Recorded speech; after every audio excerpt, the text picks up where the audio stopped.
Guys, aakyat na tayo sa Marilake. Uy! Astig! Yeah! Yuhuu!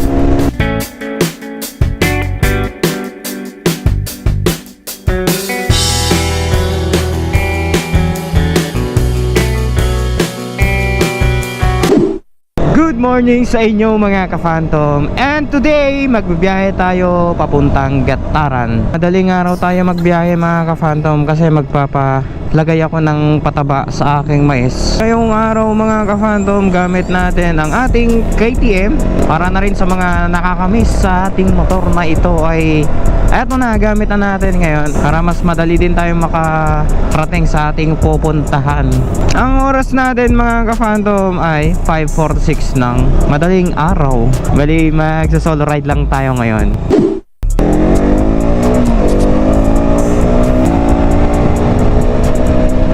Yeah! Ito yung mga hindi natin nagagawa sa ating Click 125.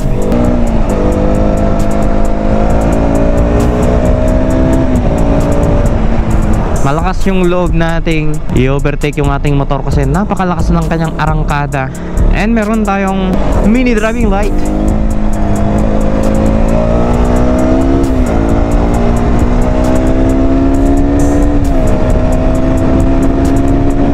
Pagka ganitong madaling araw kasi magbibiyahe ka, wala masyadong traffic dito sa Tugigaraw.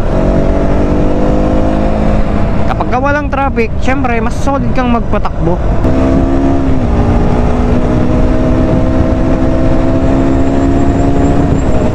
Yoo! Uy, NS.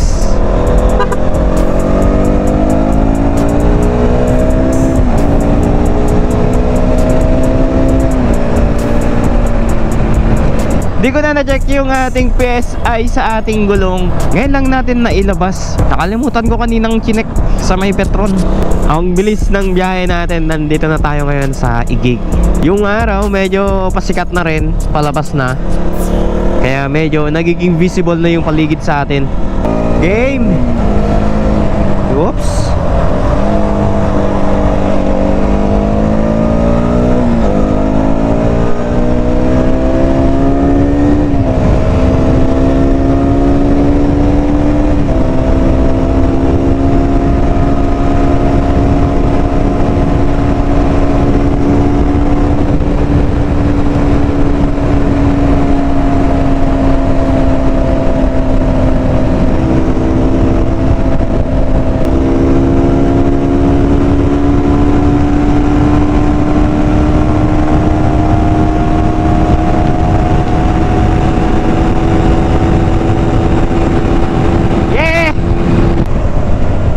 Tinitignan ko na lang yung aking camera kasi madaming lumilipad at baka sumabit sa ating lens baka magiging blurred ang kuha ng ating video.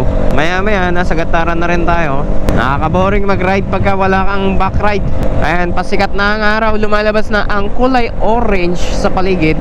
Nakakatuwa yung mga batang nakasama natin nung nag-video tayo sa ating previous vlog. Maganda pala sa pakiramdam na nakikipag-usap ka sa mga batang ganun, kahit hindi mo sila kakilala, doon pa rin yung saya. Sana balang araw yung mga batang yun makakasama natin sa rides. Ilang taon pa siguro pagka may kanya-kanya na silang trabaho at nagkita-kita kami ulit, may invite natin sila para mag-ride. Ito yung bypass ng Amulong. Yan, kaso di na tayo papasok dyan since umaga. Hindi naman masyadong traffic dito sa sentro ng Amulong.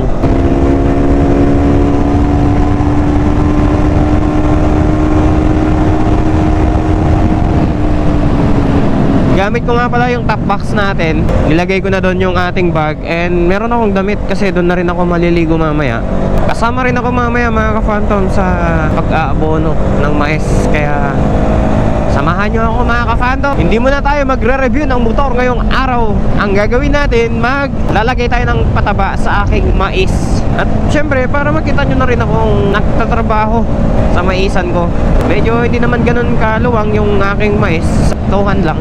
Kapag ganitong day off kasi natin, nagagawa natin yung gusto natin. Kasi kapag umaga, sinisingit natin yung pagbablog natin, pero syempre naghahabol din tayo ng oras. Kaya minsan nakakalimutan ko yung mga ibang gustong magpa-shoutout, hindi ko lang sila na-shoutout. Siguro nagtatampo na yung mga iba.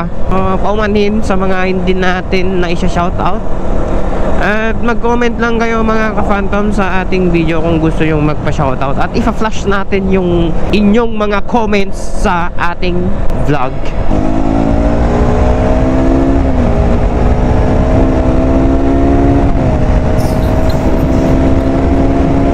Kanina nasa Tugigaraw lang tayo, ngayon nasa Baybayog, Alcala na tayo.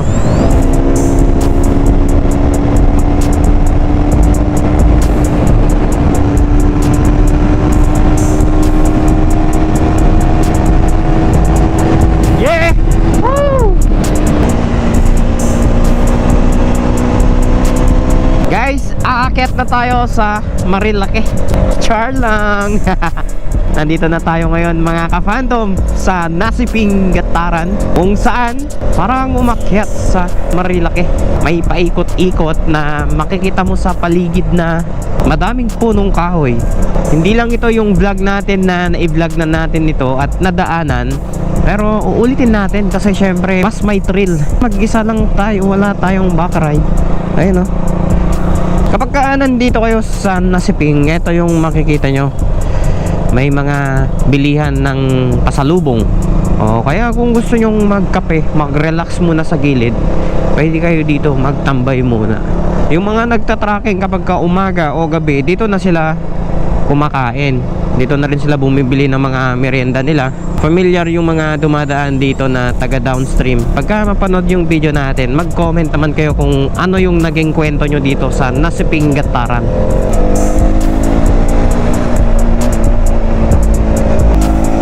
May konting paliko dito para mas solid pa rin ang bangkingan sa tabok. Ito yung mga bangkingan dito.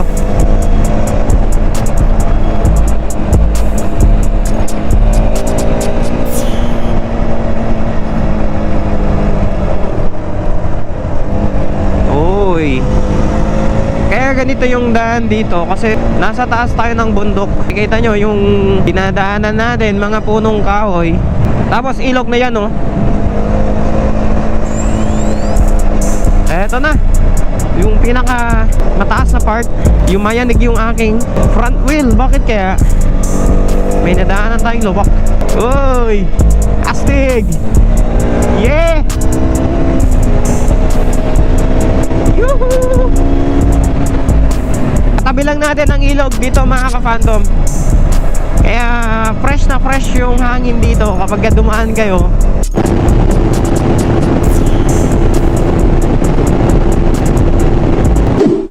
Gataran na tayo mga ka-phantom. So malapit na tayo sa puerta ng Gataran. Diretso muna tayo sa Nabakayan para bumili ng abono. Ipapadiretso ko na sa bukid yung abono para hindi ko na bubuhatin mamaya. So ito yung puerta. At yung daan na dinaanan natin kanina, yun naman yung papuntang Apari, Ballesteros.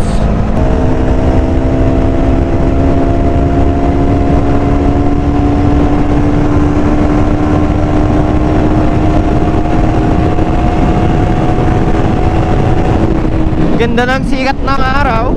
Yung ulap nasisinagan ng araw, nagiging kulay apoy yung kulay niya. Ayan o, nakikita nyo ba? Pataas na. Mamaya baka mainit na. Mga ka-phantom, eto na ang aking mais. Ipapababa natin dito yung abono.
Ayun guys, tapos na kaming naglagay ng pataba sa aking mais. At ayan no, masisigla na sila. Hintayin ko na lang next uwi natin dito.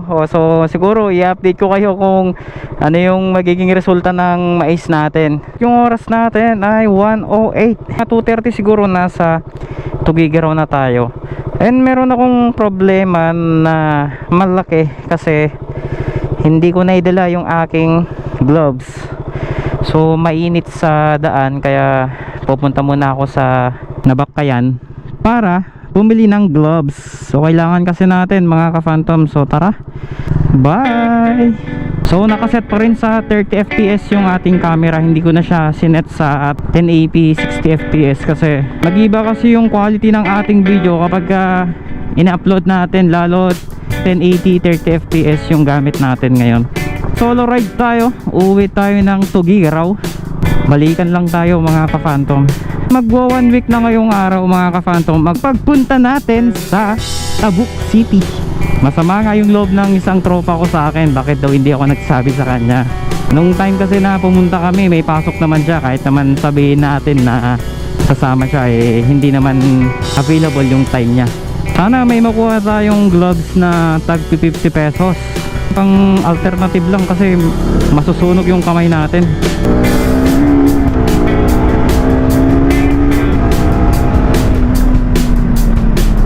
Pupunta muna tayo sa Nabakkayan and mamaya diretso na tayo sa Tugigaraw. Lahat ba naman ng madadaanan natin dito ay puro palayan, kaya yung mga insekto ay diretso sa mukha natin kanina. Bawi tayo sa next video natin mga ka-phantom.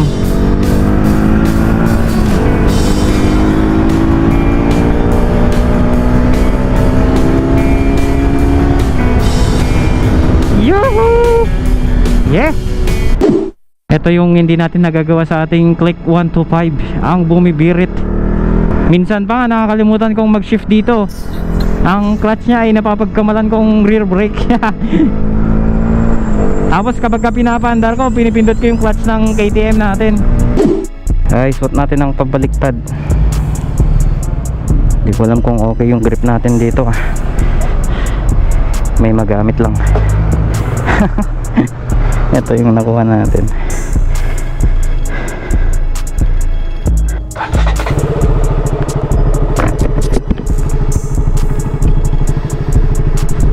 Alright, nakabili tayo. Let's go.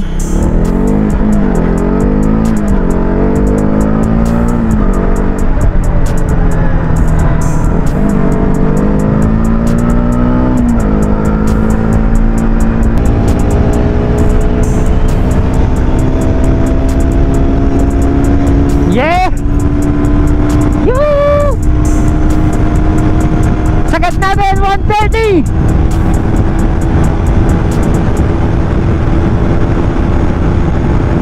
Ayan na, 131. Grabe, grabe. Minamasaya tayo ng hangin. Ito yung mini Marilake ng Gataran. So pababa na tayo mga ka-phantom. Meron tayong sinusundan na pick up. Kapag ganito na may sinusundan tayo, dapat ino-overtaken yan.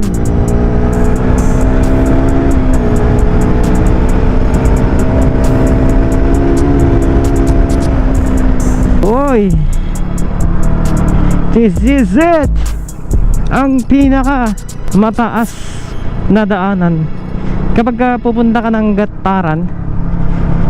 Eto yun.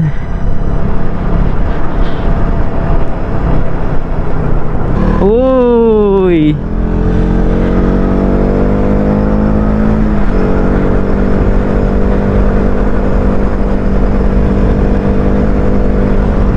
ang presko ng hangin dito.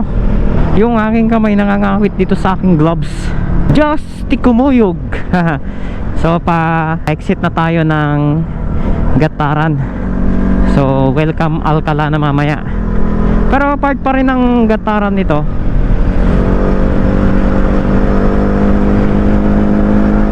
Ito yung nadaanan natin kaninang umaga. Ayan o. Busog naman tayo kaya diretso na. Para minsan ang Pahinga mamaya kapag nakauwi ako. Diretso tulog na ako. Bugbog na yung katawan natin.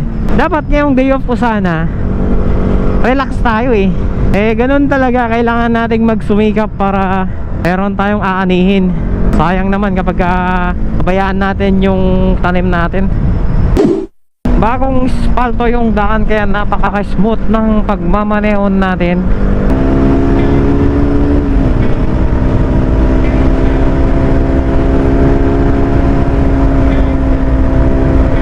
Wala ka talagang choice kapag ganito yung daan. Kung hindi, birit-biritin yung iyong motor. Yo! Nakakawala ng antok. Inaantok kasi ako kapag nagbabiyahe tayo.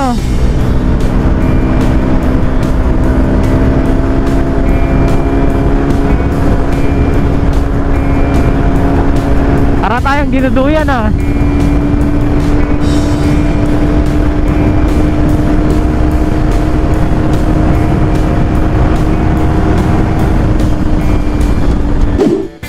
Na-miss nating dumaan dito sa bypass road ng Amulong. Dito nga tayo dadaan. Matagal-tagal rin hindi tayo nag-pass by dito. Kapag ditong oras nakakaantok talaga magbiyahe. Ganito sana yung panahon nung pumunta tayo sa Tabok para na-enjoy din natin. Kaso nung pumunta tayo dun, kung hindi maginaw, sobrang kapal naman ng hamog. Yung mga ibang nakakasabayan natin dito, inihiga nila yung motor nila dyan na part. Dyan na parte. Muntik may nag-slide noon dyan eh. Dito oh, pinapaigan nila ng ganyan yung motor nila oh. Hindi ko kasi matulad eh. Hindi pa tayo perfect na mag-banking. Mga saktuhan lang, yung mga ganitong likuan lang oh. Oh, di ba? Ganong likuan lang. Takbong chill lang.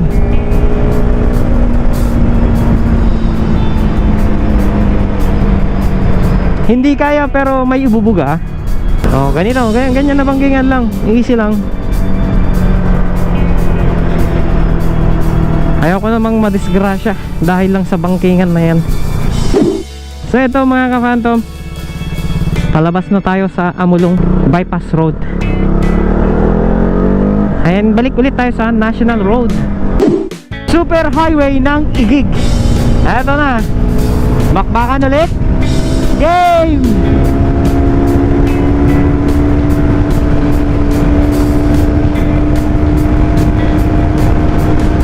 Yeah!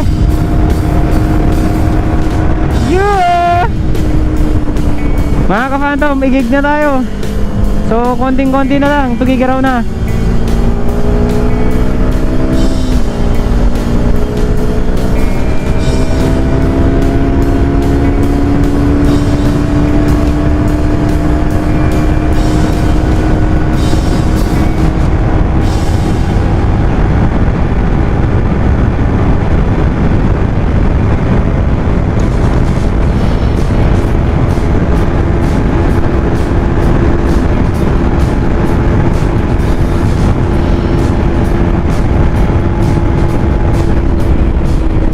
Naglilimit sa 131.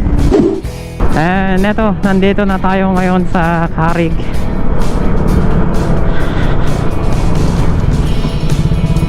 Ay, may Comelec checkpoint.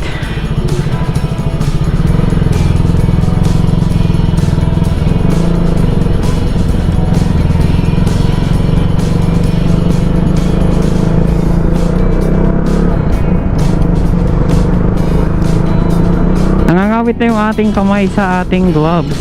Buti na i-survive ng ating battery. May natitira pang 15%. At babawi tayo mga ka-phantom sa next video natin. Bali yung next content natin mga ka-phantom, bibigyan natin ng mas magandang explanation kung bakit ko nga ba nasabi na mas matipid ang Sniper 155 compare sa Honda Click 125. Para sa buong detalye ng video na yan mga ka-phantom, i-upload natin para at least meron kayong idea. Yun lamang mga ka-phantom, dito na nagtatapos ang video natin kasi malapit na tayo and nawawalan na rin ako ng energy. Puro walwal tayo kanina sa daan kaya para akong may jet lag ngayon. Yung oras natin ay 2:21.